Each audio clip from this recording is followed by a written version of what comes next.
Hey everyone, welcome back to the channel. My name is Josh and this is Working Man Reads. Happy Saturday. My daughter is definitely going to be walking in, but we're going to do this kind of one shot, have fun with it. And so it's the Books and Life tag. I was tagged by Michael K. Vaughan over at Vaughan Manor. So if you're not subscribed to him, I don't know what you're doing here on BookTube watching me, because you should just go watch him. He reads a lot of the classics, reads a lot of everything, and that's what I respect most, is his honest opinion and his good-natured soul reading whatever the heck he wants here on BookTube, and I'm trying to be more like that. So I've been reading whatever the heck I want. I have not even, it's been a few days since I watched his video, and I'm sure a lot of people have done this, but I could have even been tagged by other people. If so, I apologize. Let me know in the comments, and I'll tag you down below as well. So make sure you guys go to the description and see if I forgot anybody. So I'm just going to go through Steve Donahue's The Books of Life tag questions.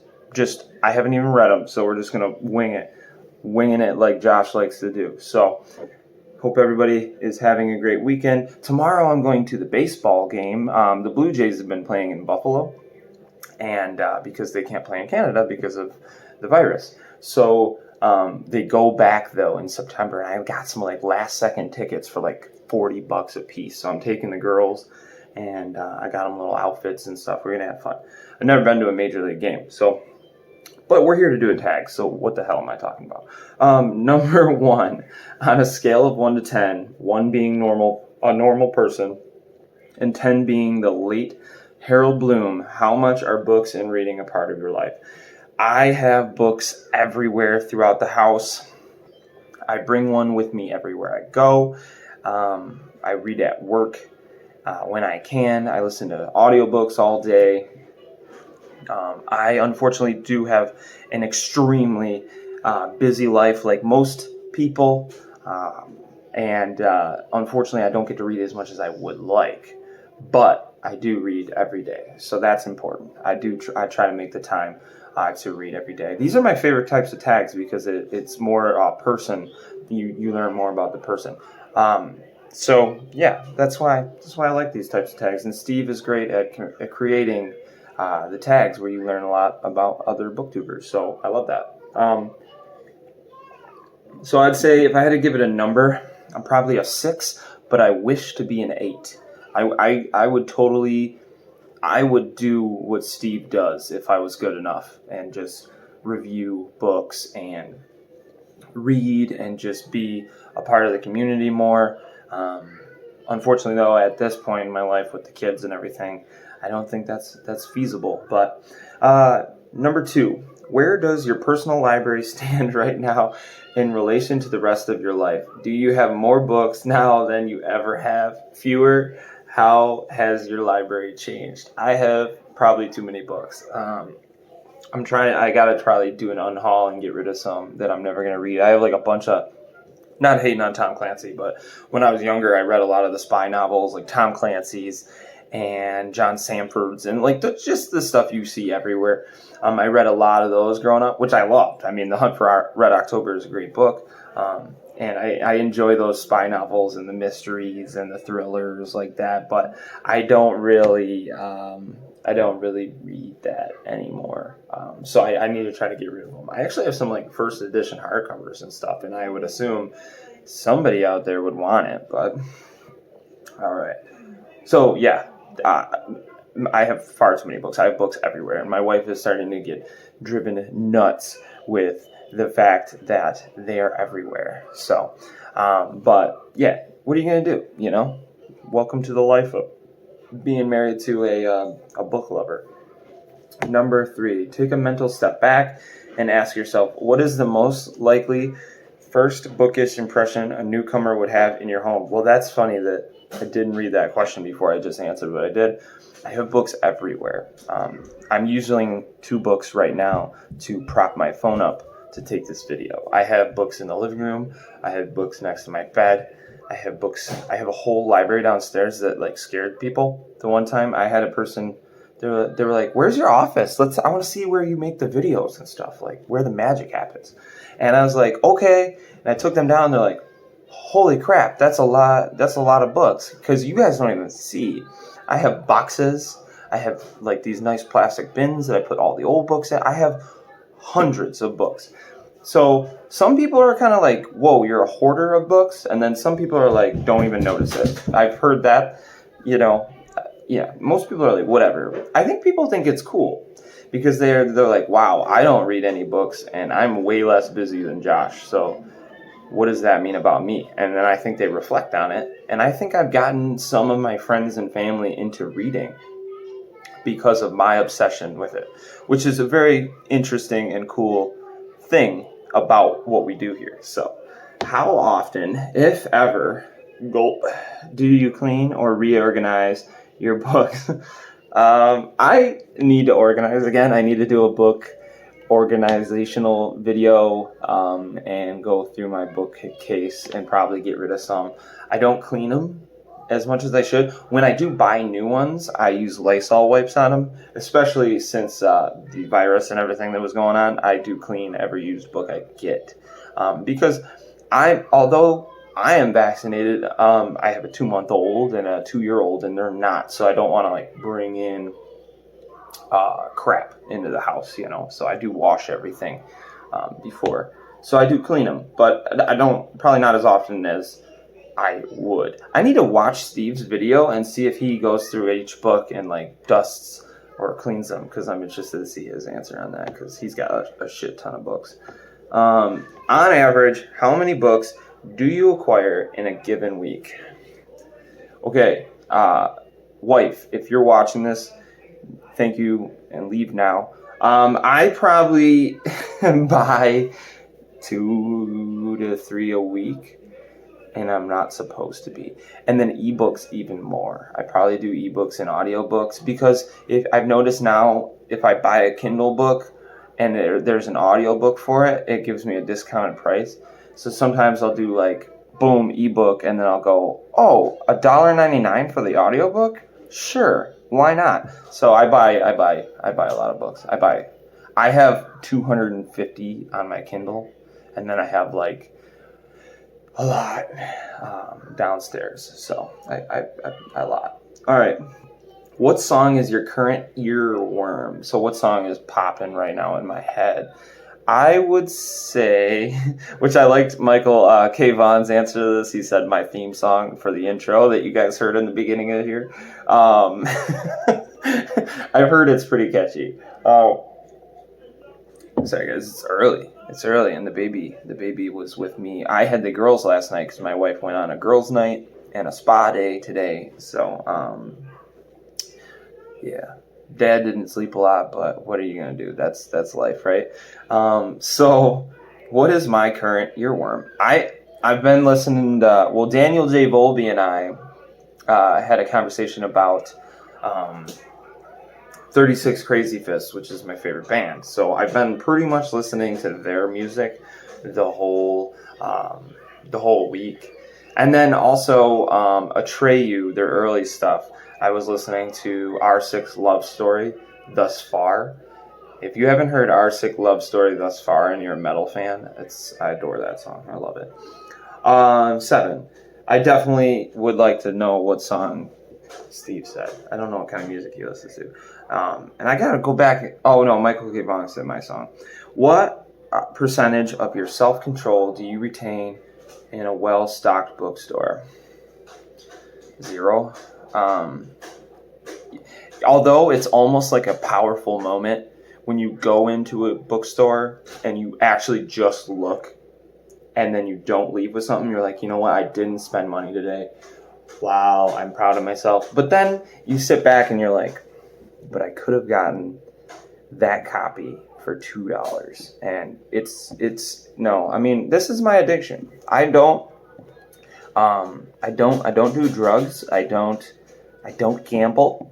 I just work, hang out with the family, and I just love books. I don't know what else to say about that. I know that like some people would say it's a problem. Some people would say it's a problem. But there's worse problems in the world. I'm spreading the love of reading, you know? And my daughters see me reading, and my wife sees me reading. And I think that that's a good thing, because it doesn't show me watching TV or playing games on my phone or whatever. I mean, I do play some Xbox, but every now and then. Way less than I used to, but I think it's important. I think it's a good. I have no idea what question we were on. Oh, self-control in a bookstore. I have zero usually. If I go to a Savers, I'm buying stuff. That's like a thrift store if you guys don't have those around here. But they're like a Goodwill, but a little bit better book section. Savers has got really good book sections in New York. Yeah, like I literally got like an Alan Dean Foster omnibus the other day, and some other book about like the first guy. It was from the 70s. The cover just pulled me in. And it's a first edition. And about some guy that was the first guy to get off on reasons of insanity in a murder trial. So I bought that book. I don't know why. It looked sick. 8. Do you ever feel the need to take a break from books? If so, what form does it take? So yes, I do. If I'm being, I don't want to say forced, but like if I'm reading something for a review and it just doesn't land with me, or so I feel like I have to read or I have to finish it. You all right? I love you. You good?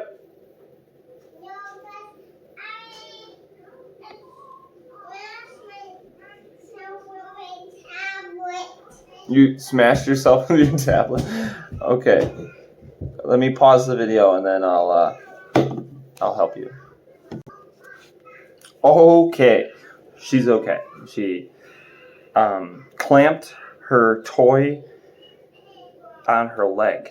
2-year-old problems. I don't know what to say. So, yes, I do take breaks from books, and then I usually just spend more time with the kids. Or I'll play some Xbox, or I'll get hooked on a TV show or something with my wife, and we'll just watch a bunch of TV. Yeah, I think it's healthy to take breaks from every hobby you love. That's just normal, I think, because you don't want to make it... Too much of a good thing is not a good thing. You know what I mean? I think that's been said before. So, all right, number 9. When you meet a new person, how long does it take you to bring up books? Actually, I try not to all the time because I feel like it's like boring to other people that don't, the normies. But my wife, I think she's proud of me. And she'll be like bringing it up and when we're talking to other couples and stuff. And I can tell that the guys that I am around are more like, whatever, that's stupid. You know, who reads? But the wives are like, really? He has like an Instagram? And how many followers? And it's just like hilarious. And I'm like, yeah, it's like a thing, I guess. It's like when I started, I didn't know. I thought 10 people would watch, not 500 or whatever, or subscribe to me. I didn't think that this was as serious as it is. This whole book world that we have created, a book community, and it's wonderful. And it is the best hobby I think I've started for myself because it has sparked me to read even more than I did before the channel. So I personally, I mean, every now and then I'll be like, dude, I read this book, and like, if you're not a reader, man, you should try it. You know, like, do you like science? Do you like horror? Have you ever watched a horror movie? I was talking to somebody about A Quiet Place, and because it was filmed, the second one was filmed in Buffalo, and so I was like, have you like read anything like similar to it? That's what the guy said to me, and I was like, actually, I have. You should try Tim Laban's Silence or this book. And I just kept going off, and he was like, dude, I'm going to check those out. So, I mean, it does happen. I do talk about books, but I try to be, I am also like in the trades, and a lot of the guys I work with, I've said it before in older videos, but they kind of hate on it. They think I'm a loser. So, you know, just because they're just construction guys, and they think that it's not cool to read, and, you know, you should be reading pamphlets or whatever, so about HVAC, but yeah, but whatever. So I do what I do. All right, number 10. This is going to be a long video. So number 10, how have you Oh, have you given any thought, made any provisions for your personal library after you croak? Um, I did say that if I like randomly die at work or something, that my wife has to make like a video and like let you people know. I know that's morbid, but I read horror, so whatever. It's really not that dark. So if I go out, and I can't personally let you guys know, I have told my wife. Or if she doesn't, hi baby. If she doesn't, I just realized it was out of focus for a while there, so hopefully the video's okay. But I also said to my buddy Sion that he's got to get on camera and let everybody know if my wife doesn't. But so yeah, that'll be fun. But no, as for the books, I'll probably give my favorites to like my daughters. But the rest of them, unfortunately, all the indie and small press I'll probably just have my wife give them away. I mean, it's always an interesting thing when you go to like a Goodwill or a used bookstore and you see like a lot of somebody's home library of books that are like going to be cherished by me that have like somebody's signature in 1970 in it or something. I think that's kind of neat. And I guess somebody will get a bunch of signed independent small press horror books and not have any idea, and then they'll like go home and they'll see that they're signed and be like, what the hell, who is this working man Reed, who is this person? And they'll like be like, whoa, he's a really old dude who has 530 subs, like what, that's crazy, he's dead. Number 11, are you known among your friends and loved ones for your weird and probably unhealthy relationship with books? Well, I've kind of already touched on it, but yeah, my wife is definitely brings it up, and everybody kind of knows.